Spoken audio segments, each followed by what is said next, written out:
Hey brother! Guys, welcome to part 5 of Dumbledore's big plan, where today we are going to be discussing the Order of the Phoenix. If you are brand new to this series, I would highly recommend you go back and check out parts 1 through 4, but otherwise, let's go. Well, it took 4 books to get here, but Voldemort is finally returned, and yet somehow he's not even the main villain in this book. I mean, what does that say about Umbridge? I think a lot.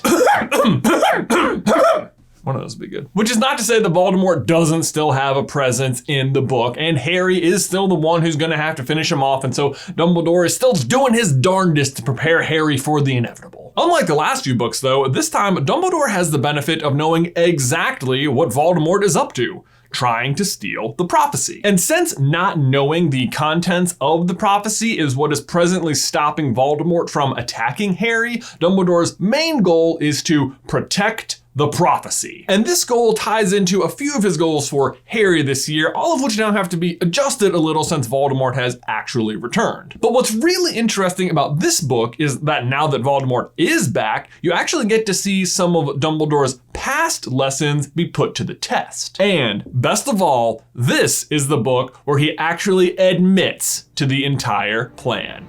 Let's do this.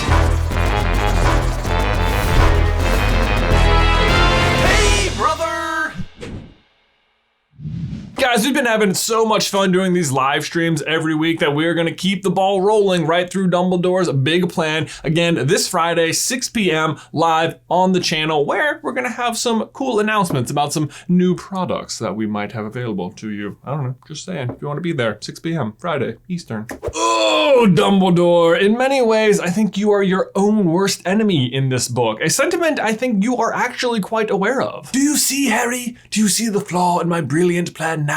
I had fallen into the trap I had foreseen, that I had told myself I could avoid, that I must avoid. Fall you did, Dumbledore, fall you did. Well, not literally, that's not until the next book. I mean, like,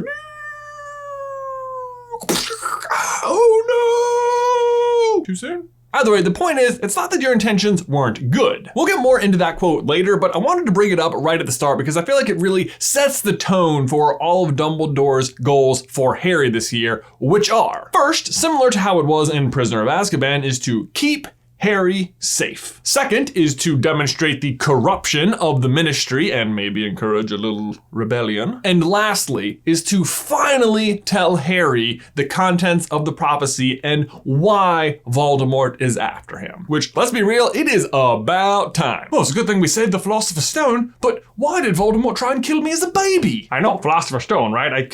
Harry, I swear I had some Bertie Bott's beans here. Wow, Professor, I can't believe I killed a basilisk, but why did Voldemort try and kill me as a baby? Dude, have you seen this sword? This thing is awesome. How much do you think we could sell it for? Wow, can you believe time travel's real? And Voldemort's coming back because Pettigrew escaped. I really'd like to know why he tried to kill me. Hippogriffs are as hippogriffs do, Harry, and maybe have some chocolate. It helps for the Dementors. Cedric is dead. Why did he keep trying to kill me? Oh God, he's crying. I think I left those beans back in my office. I'm just gonna... In other news, what do you guys think of my new COVID mask? But okay, let's dive into Dumbledore's first goal, keeping Harry safe. People don't like being locked up. You did it to me all last summer. A truly wonderful sentiment that really drives home how much Dumbledore has fallen into his own trap. Voldemort's return means that Harry is in as much danger as he has ever been in. And since Dumbledore is still the only one who knows the contents of the prophecy, he needs Harry alive and safe and well. So, unlike last summer where Harry got to go to the Quidditch World Cup, this summer Dumbledore decides that it's better if Harry is left completely isolated the entire time. This is because, as Dumbledore explains, while you can still call home the place where your mother's blood dwells, there you cannot be touched or harmed by Voldemort. So, as far as Dumbledore is concerned, keeping Harry at number 4 Privet Drive as long as possible is the safest possible place Harry could be. Why he doesn't just tell Harry that this protection is in place is beyond me, but hey, at least in the meantime, he's got Mundungus and Mrs. Fig spying on him without Harry knowing the whole time. Wait. But of course, this plan goes totally astray when Harry and Dudley get attacked by a pair of Dementors. And this is an important distinction because at this point, the Dementors are still loyal to the Ministry. So while Harry is protected from Voldemort at Privet Drive, if he's also under attack from the Ministry, then it's time to move Harry again. But let's face it, the protection is significantly downgraded at Grimmauld Place, am I right? Yeah, right. Are you telling me the Fidelius charm and the core elite Aurors from the Order of the Phoenix being around Harry 24/7, having his best interest at heart, is better than Mrs. Fig? Yeah. After arriving at the headquarters of the Order of the Phoenix, Harry learns they are protecting a weapon that everyone is also refusing to tell him anything about, which is round 2 of Harry's protection, because you might just be wondering, why doesn't Dumbledore just tell Harry about the prophecy? Because if he'd known, then he wouldn't have been lured to the Ministry and he would have just been in on everything, and Sirius maybe didn't need to die. The answer, though, is pretty simple. We talked last week about how Dumbledore already suspected that Harry was a Horcrux. So the reason Dumbledore doesn't tell him is because he's afraid then Voldemort will be able to access his mind and gain the information about the prophecy. Or at least we know that's Dumbledore's theory at this point, because after Arthur is attacked, Molly says, "You know, Dumbledore almost seems to have been waiting for Harry to see something like this." And said attack actually seems to confirm this theory to Dumbledore after he consults his little spinning silver instruments. "A serpent's head grew out of the end of it, opening its mouth wide. Naturally, murmured Dumbledore, apparently to himself, still observing the stream of smoke without the slightest sign of surprise. But in essence, divided? This is when Dumbledore decides to implement occlumency lessons for Harry with his least favorite teacher ever, Snape. Now, of course, Dumbledore later claims that the reason he does this is to prevent Voldemort from luring Harry to the Hall of Prophecy. But I think the real reason Dumbledore wants Harry to know occlumency is because he has finally come to accept that it's the only safe way he will be able to tell Harry the prophecy. Because Dumbledore can't tell Harry until he knows he can repel Voldemort, because otherwise Voldemort will have access to it. Of course, if it was me, I might have told Harry that was the situation, hey, if you master this skill, I can actually tell you what the weapon is. But this is where Dumbledore really falters, because Snape sees that Harry is having dreams about the door, and he's obviously telling Dumbledore what he's seeing. I mean, if nothing else, occlumency lessons are a really sneaky way of spying into Harry's mind. But even just telling him not to go there, telling him Voldemort might try and lure him there. Why, Dumbledore? Why? But the reason is because of that tragic flaw in Dumbledore's plan. The reason he doesn't want to tell Harry about the prophecy is because he has grown to care for Harry too much. What did I care if numbers of nameless and faceless people and creatures were slaughtered in the vague future, if in the here and now you were alive and well and happy? Dumbledore is basically at war with himself. He has to physically keep Harry alive so that he can kill Voldemort, but his determination to mentally protect Harry from that burden prevents him from being honest with him, which makes Harry stop trusting him as much, which ultimately really undermines his second goal, which is to demonstrate the corruption of the Ministry. The Cruciatus curse ought to loosen your tongue. That's illegal. Okay, so according to Educational Decree number 22, in the event of the current headmaster being unable to provide a candidate for a teaching post, the Ministry should select an appropriate person. This, as we all know, is the reason we are stuck with Umbridge. Or is it? Could it instead be the case that Umbridge is actually part of Dumbledore's big plan?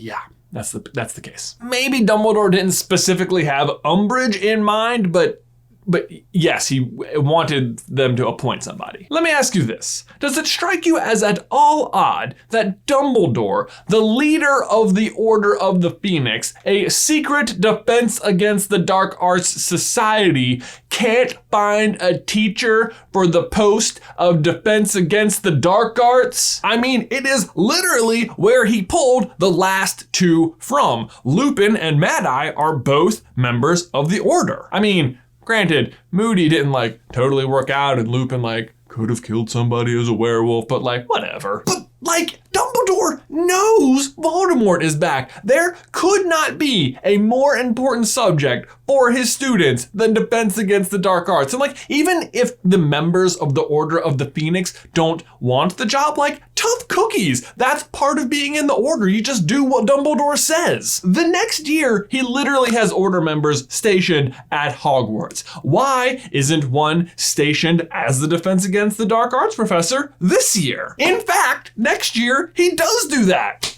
With Snape. Here is my list, my short list, it could be longer, of potential candidates that Dumbledore underutilized for this position. Kingsley Shacklebolt, Daedalus Diggle, Elphias Doge, Emmeline Vance, Sturgis Podmore, Arthur Weasley, Bill Weasley, Charlie Weasley, Hestia Jones, Tonks, Fleur Delacour, A Wet Plant, Dobby, Gilderoy Lockhart again, the actual Mad-Eye Moody, and this would have been my actual favorite, wait for it, Molly Weasley. Yes, Molly, who doesn't even appear to go out on missions for the Order of the Phoenix and who I'm sure would have liked to have been close to her children during these uncertain times, and who, oh yeah, is the one who actually defeated the second darkest character in the entire series. Not my daughter, you bitch. Oh man, you cannot watch that scene without getting hyped. All Umbridge has them do is just read the book, which apparently Dumbledore is okay with. So certainly, any of those people is qualified to at least sit there and watch them read the book. Especially, and maybe even notably, The Wet Plant. Heck, for that matter, why doesn't Dumbledore himself just teach the class? I mean, we know he's done it in the past, and again, just literally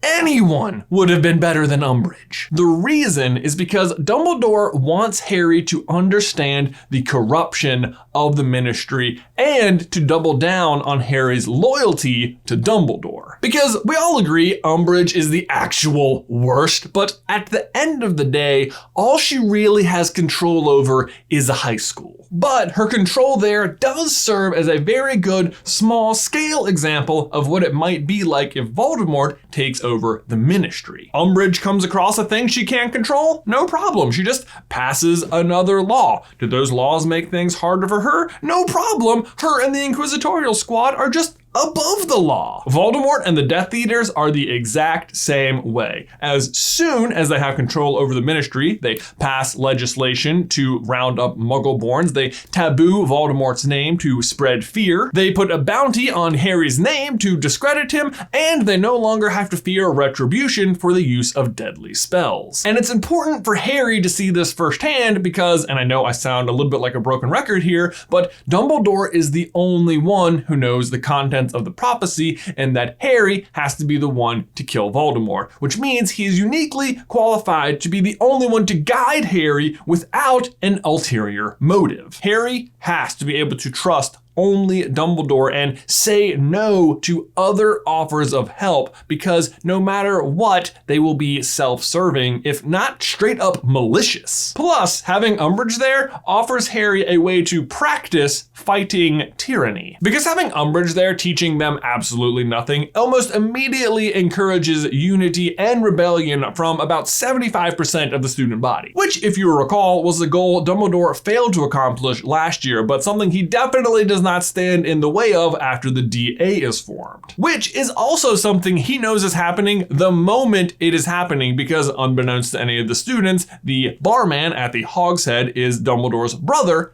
Aberforth. And yet, Dumbledore does nothing to stop it. In fact, he totally defends it against Ministry investigation, totally playing dumb despite knowing exactly what they're up to. Now, that said, it's hard to say for sure that Dumbledore wanted Harry to form some sort of secret society or defense league or something. That would be like a really wildly specific goal, and after all of the students are suffering under Umbridge, so why would he think Harry in particular would be the one to do something about it? I mean, it's not like he tells him to or anything, but here's the thing. He doesn't have to tell Harry because he knows Harry will be the one to do something because the Ministry that year is out to discredit three things: Dumbledore, Harry, and the return of Voldemort. He's not back.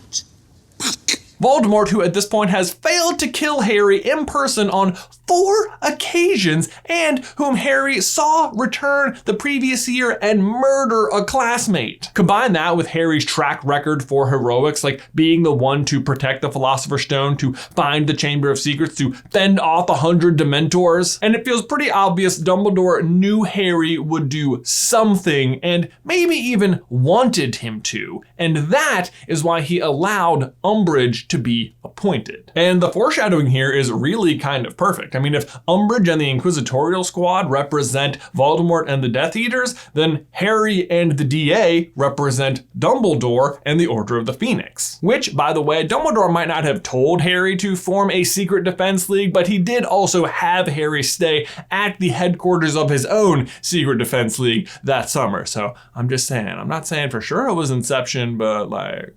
But that brings us to the final bit of Dumbledore's plan for Harry this year, to finally tell him about the prophecy. Dumbledore tells Harry, "I defy anyone who has watched you as I have, and I have watched you more closely than you can have imagined, not to want to save you more pain than you had already suffered." First of all, there it is, right there. Dumbledore just admitting to the plan, always having someone nearby to keep an eye on Harry and push him in the right direction when he needed it. And we touched on this a little bit earlier, but with Voldemort back, Dumbledore is officially out of excuses for not telling Harry why Voldemort tried to kill him. But I do think he finally intends to, which, as we said earlier, is why he really wants Harry to learn occlumency. Of course, Harry doesn't, but it ends up working out okay for Dumbledore in the end, because the prophecy is smashed, and at that point, there's no way for Voldemort to collect it, including breaking into Harry's mind, because after he tries to possess him and feels the mortal agony of coming into contact with a pure and whole soul,